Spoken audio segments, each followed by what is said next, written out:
Morning. It's Wednesday, December 27th, and the war in Gaza has gone on for over 3 months now. And the Gazans are dying like crazy. And Hamas is continuing to fight, continuing to hang in there, continuing to hang on to the hostages. And every day there is a report about how many more Gazans were killed. And the numbers are astronomical. Over 20,000 killed. And there's no answer to why Hamas continues to fight.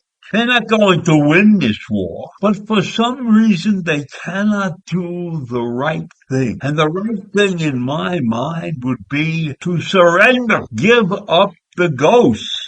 Getting rid of Israel will cost you the entire Palestinian population of Gaza. So why? Why are they continuing to fight? Why aren't the Gazan people themselves revolting against Hamas? Well, that's because the hatred of Israel is intense. It's strong. It's gone on for 5,000 years. And this incident, this war, just shows you how much the world hates Israel. Because in all of the talk about the war and the Gazans getting killed, nobody has come out and suggested what I have just suggested. Nobody has come out and said, Gaza, get Hamas to surrender. Get them to give up the ghost.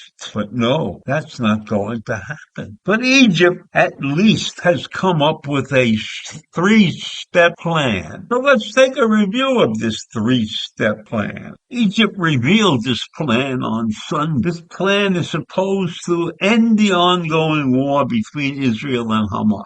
This is according to various reports that have come from the region. But it's not clear how the warring parties are going to receive this plan. Egypt is not sure that Hamas or Israel is willing to look at these ideas. As far as I know right now, Israel's war cabinet is concerned primarily with getting the hostages freed. And no talk, as far as I know, or as far as the general public knows, has been received about a discussion on the Egypt 3-step plan. According to those who have seen the plan, the Egyptian 3-phase deal would secure the release of the hostages held by Hamas in Gaza. And that, of course, is critical to any plan. In the first phase of the plan, Israel would be expected to pause its military operation for 1 to 2 weeks,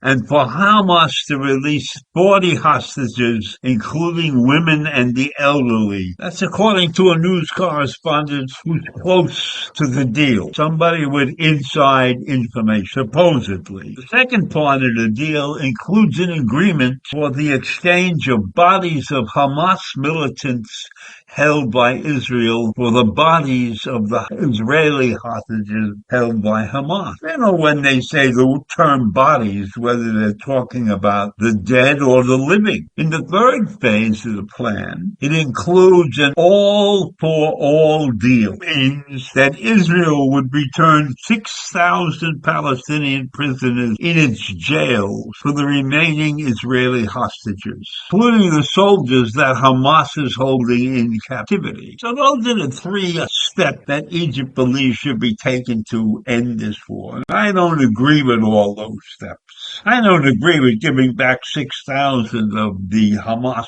prisoners in exchange for whatever Hamas is holding. That's out of whack entirely. And I think if there's going to be some kind of agreement, then Hamas has to give up a hell of a lot more than what Egypt is suggesting. For one thing, I think Hamas should be made to build a tunnel and live above board and take care of the Gazan people like they were supposed to. But none of that is mentioned in the Egyptian deal. And Hamas is not in favor of it anyhow. Hamas said they won't talk to anybody about prisoner swaps until Israel ends its military operation in Gaza. So Hamas is not willing to talk or listen to anything until Israel stops their attack, stops beating them up bad. So this Egyptian three-step deal, in my mind, is a joke. There has to be something concrete, and Hamas has to pay a much stiffer penalty for their actions. Now, it's a shame. It's a shame in my mind that all the Gazans are getting killed. But in reality, most of those Gazans are on the side of Hamas.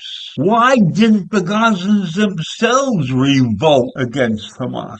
Why have they lived in abject poverty ever since Hamas has taken this country over? Why is this one of the poorest places on the face of the earth when they have the opportunity to run farms and everything? When they were left businesses by Israel to run their lives and they destroyed all of that. So this Egyptian deal, in my mind, is no deal at all, really. It's got to be a hell of a lot more given up by Hamas. And one of the wonderful things that could happen is if they were forced to leave the country. How about that for a deal? Hamas has to disappear from Gaza entirely. How about in part of this deal, the Gazans learn how to take care of their own government? There must be some people in Gaza who could leave the country. And those people have probably been locked in some Hamas jail or something. Because nothing that goes on in Gaza was not controlled by Hamas. So nobody has been able to contact Egyptian officials to see how their plan was really received. Because in my mind, when I listen to this plan, nobody is going to accept it. Israel would be giving up way too much, and Hamas doesn't want to give anything up. So I'm sure they would be willing to take 6,000 prisoners back. But I don't know if they'd be willing to do a lot of other things that should be included in this deal. So while Egypt is trying to get the war ended because it's putting a strain on them too, this is not a good deal. It's a disgrace of a deal, actually. So that's it for this morning. Have a great day. Bye.